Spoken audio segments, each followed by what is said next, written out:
Então, continuando aqui o nosso terceiro vídeo, tá? Nós temos as nossas duas fontes de onda, E1 e E2, da fonte 1 e da fonte 2. Como a fonte 2 está deslocada com relação à fonte 1, como nós vimos lá nas ilustrações anteriores, ele possui esse φ aqui, que é o que chamamos de diferença de fase. Tá? O φ aqui é a diferença de fase. É o mesmo φ da ilustração do desenho aqui, ó, tá? Deixa eu mostrar aqui, voltando. Aqui, ó, o φzinho 0 vai até π, onde vai ter interferência destrutiva, olha lá. Vai chegar em π, bateu em π, destrutiva, π sobre 2 aqui mais ou menos tem uma... Não, 0 construtiva, né? Onde uma ajuda a outra. Então, o φ ali é o que faz uma fonte estar deslocada frente à outra, que é justamente aqui, esse GIF é muito pesado. Ele dá uma demorada, dá uma travada aqui, mas enfim. Tá? Vamos lá. Olha lá, né? Então aqui esse deslocamento é o que vai dar o φ, tá? O φ é o parâmetro de deslocamento aqui. Aqui eu tenho o valor de φ, aqui eu tenho outro valor de φ. Para pular aquele vídeo, já vou passar para cá. De acordo com... Não é de acordo aqui. Desculpa meu celular, tá, pessoal? Só de vez em quando dá essas pira. Chama o Google... sei lá qual é o nome daquela porcaria. Aquela mulherzinha que vem automaticamente sem meu consentimento. Mas enfim, voltando aqui então. O que acontece? Como eu pausei no tempo, o tempo, tá, eu posso zerar naquele instante, naquele momento. Então eu vou, né, para um determinado instante de tempo, eu posso ignorar esse fator ômega-t. Eu vou ter que E1 será E0kx. E E2 será E0 seno de kx. Vejam que as duas fontes têm o mesmo comprimento de onda, ou seja, o K é igual. Tá? Beleza, temos aqui. O que é o princípio da superposição? É somar a onda E1 e E2. O E é a onda resultante. Tá? Conforme a ilustração, o que seria a onda resultante aqui? Então, olha lá, pegando aqui, ó. Aqui, ó, é a onda resultante. Isso aqui não é, ó, o E2 é o vermelho, o E1 é o verde. Tá? E E1 e mais E2 é este azul aqui. Este azul pequeno ainda é E1. Só que aqui em diante, o E2, como tem o mesmo comprimento de onda, certo? E está em fase, tá? Com o E1, vai gerar, né, uma onda E, que é a soma dos dois, que vai dar 2. Mesma coisa aqui. Aqui eu tenho o E1, o verde, e o E2, o vermelho. Perfeito? Como eles estão defasados, né? Então, o que acontece? Eles acabam um aniquilando o outro, sendo o E, né, que é E1 mais E2, igual a 0 para esta situação, beleza? Beleza, então, voltando para cá, eu somo os dois, superposição E1 mais E2. Tá aqui, só repetir a equação. Mas E1 mais E2 seria pegar o E0, que é igual para os dois, né? A mesma amplitude, pode ser que não seja, mas nesse caso será. Será seno de kx mais seno de kx mais φ. Tá? Beleza, é simplesmente somar este com este. Então, tu bota o E0 em evidência, tá? E vocês obterão isso aqui. O que acontece? Para uma interferência destrutiva, ou seja, a soma de E1 com E2 é 0, né? Ou seja, o E0, o E vale 0, tá? Eu vou ter que ter valores para φ igual a π, 3π, 5π ímpares multiplicado por π radiano. Ou seja, 2m mais 1 vezes π para m valendo 0, 1, 2, 3. Isso me garante, né, colocando 2m mais 1 aqui, que a minha diferença de fase φ sempre terá números ímpares. 1, 3, 5, né? 7, 9. Beleza? Agora, se eu tiver inteiros pares, 0, 2, 4, 6, né? Ou seja, 2mπ para m igual a 0, 1, 2, 3, né? Qualquer número inteiro multiplicado por 2 me fornecerá um inteiro par, não é mesmo? Então, o resultado será 2 vezes seno de kx aqui. Aqui faltou, na verdade, o E0. Perfeito, pessoal. Aqui, ó. Peraí. Aqui, na verdade, é 2 e 0. agora está correto. A gente vai corrigindo aí na medida que a gente vai apresentando também, não é mesmo? Salvou. Está lá. Então, é o que dá a minha onda 2 lá, né? Que ela dobra o tamanho. Justamente é quando eu tenho uma interferência construtiva. Tá? Então, eu tenho que ter o φ, a fase 0, 2π, 4π. E para interferência totalmente destrutiva, vou ter que ter π, 3π, 5π. E qualquer valor entre esses aí, né, vai dar uma interferência, lógico, mas não será uma interferência construtiva nem destrutiva, ok? Enfim. Agora, o que acontece? Agora vem um novo termo aqui, tá? Que eu chamarei de diferença de caminho óptico. Tá? Vocês estão vendo que a fonte 2 está uma distância aqui qualquer, não necessariamente lambda como está aqui, poderia ser outra posição, mas eu só reaproveitei a mesma ilustração anterior, que eu chamei de ΔR. Este ΔR nós chamaremos de diferença de caminho óptico. Já até coloquei o nome aqui, diferença de caminho óptico. Tá? Esta diferença de caminho óptico está relacionada diretamente com a diferença de fase. Perfeito? E de tal forma que a diferença de fase pode ser escrita como 2π ΔR dividido por lambda, onde lambda é o comprimento de onda, claro, e o ΔR é a diferença de caminho óptico, a referida diferença de caminho óptico. Vamos tentar entender por que essa equação está correta.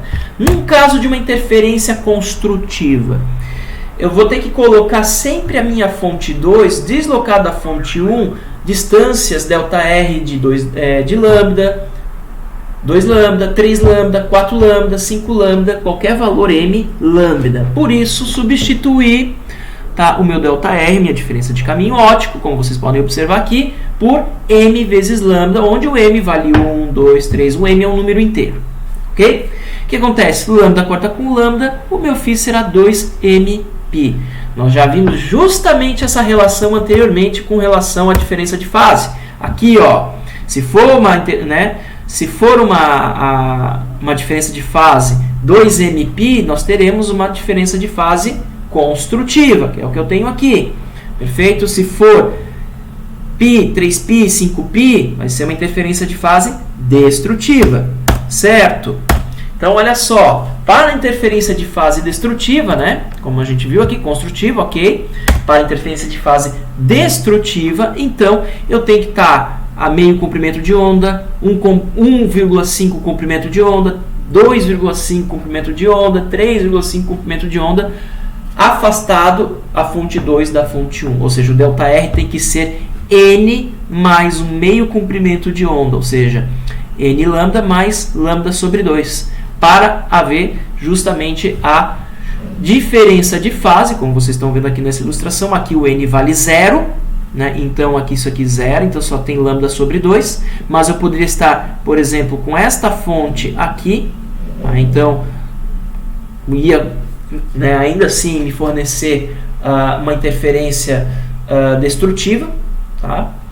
Então sempre que eu tiver um valor de comprimento de onda mais um meio comprimento de onda, eu terei a minha interferência destrutiva. Mais uma vez, eu corto lambda com lambda, eu jogo esse 2 para dentro, então vai ficar 2n, 2 vezes 1 aqui vai ficar 1, sobrando 2n mais 1, que é justamente o que nós vimos anteriormente aqui, ó, 2m mais 1 π, ok? Então, nós temos aí as nossas duas situações, né, os nossos dois extremos de interferência, construtiva e destrutiva, tá? Observando aqui o princípio de superposição, ou seja, superpondo, né, as ondas e vendo o que uma faz com a outra, ok? Então aqui agora eu tenho que lançar algumas considerações a respeito do que nós vimos até então.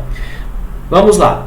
Para existir algum tipo de interferência visível, tá? Visível, ou seja, nossos olhos conseguem captar, não que não exista, tá? A diferença de fase entre as duas fontes deve ser estacionária, ou seja, φ não depende do tempo. Bem, pessoal, é o seguinte, o que gera a luz, por exemplo, numa lâmpada de resistência? Vou pensar, eu sou um pouco mais primitivo, não vou pensar nos LEDs, tá? Mas a mesma coisa ocorre nos LEDs, tá? Eu vou falar dos LEDs também, para não dizer que eu sou tão primitivo assim. Eu não sou do tempo só da lâmpada incandescente. Toda hora, todo momento, tá? As moléculas estão sendo aquecidas e elas perdem calor por radiação, emitindo ondas. Tá? Então, uma molécula aqui, uma molécula ali, ou se vocês preferirem ver os átomos, se for de uma liga de metal, como por exemplo tungstênio, e eles lançam isso aleatoriamente. Existe um intervalo de tempo aí de queda mais ou menos de 10 a menos 8 segundos, então é 10 nanosegundos mais ou menos uma diferença de tempo. Isso se dá justamente devido ao aquecimento. Tá? Então, os elétrons dos teus átomos ali, ou da molécula, eles acabam sendo energizados e aí eles acabam depois emitindo esse calor através de um decaimento. Tá? A gente vai ver isso de volta, vocês estudaram um pouco isso em química, né? Lá o modelo atômico de Bohr. Então, na hora que decai um elétron lá no núcleo do átomo, né, para uma outra órbita estacionária, ele acaba emitindo uma radiação. No que ele emite essa radiação, não tem um tempo bem definido. Isso aí é um pouco, digamos assim, aleatório. Tá? É meio que indefinido saber quando isso ocorre. Então, você não tem uma fase naturalmente aí. Por isso que aquela ilustração de vários comprimentos de onda que eu coloquei aqui, justamente tenta sugerir isso. Ó. Se vocês olharem bem aqui, ó, eu tenho uma fase para o magenta. Para o verde, a fase já é diferente. Para o vermelho é diferente do verde e do magenta. E para o azul também é diferente dos demais. Tá? Ó, vocês podem ver que aqui em x igual a 0, cada um começa numa altura diferente. Isso mostra, na verdade, que existe uma diferença de fase entre cada comprimento de onda. E cada molécula pode emitir o mesmo comprimento de onda da outra molécula, só que ainda em fases diferentes. Tá? E isso pode ocorrer também. Tá? Então você pode ver que existe aí a defasagem por si só. Parece uma coisa bastante caótica e bastante difícil de se conseguir, né? Mais ou menos. Nós vamos ver que a gente tem situações especiais com as quais isso é possível e é garantido. Né? Então, mas para que eu possa ver essa interferência, né, visível, tá, que seja, né, capturado pela minha vista, lembra que a vista humana ela tem mais ou menos, acho que, se não me engano, 30 frames por segundo, ou seja, 30 imagens, 30 fotos por segundo que forma, né, que constrói o movimento de alguma coisa. Essas coisas ocorrem na ordem de 10 na menos 8 segundos. Nossa vista não tem um frame de 10 na menos 8 segundos. Então a gente não consegue ver todas as interferências do mundo, somente abaixo de 30 frames por segundo, assim por dizer. Então, aqui nós vamos considerar, por isso que está em caixa alta, que a diferença de fase ela tem que ser estacionária, ou seja, o φ não depende do tempo. Porque se depender do tempo, como é o que acontece na grande para duas lâmpadas, por exemplo, né, diferentes, aí a coisa ferrou de vez, né? Porque essa variação é muito mais rápida do que a nossa vista consegue capturar, ok? Quando duas fontes têm diferença de fase estacionária entre si, então as fontes são coerentes. Ou seja, se o φ é constante no tempo, a gente chama de coerente. Então, só podemos ver interferências se existir coerência entre as fontes. Tá? Duas lâmpadas nunca serão coerentes, justamente o que eu estava falando até então. Aí vem a pergunta, como é possível, né, duas fontes de luz coerentes? Pois bem, eu vou deixar isso para o próximo vídeo, que é o finzinho deste tema aqui de diferença de fase e coerência da aula, tá? Porque já estamos fechando agora com 14 minutos, então aguentem aí, até o próximo vídeo.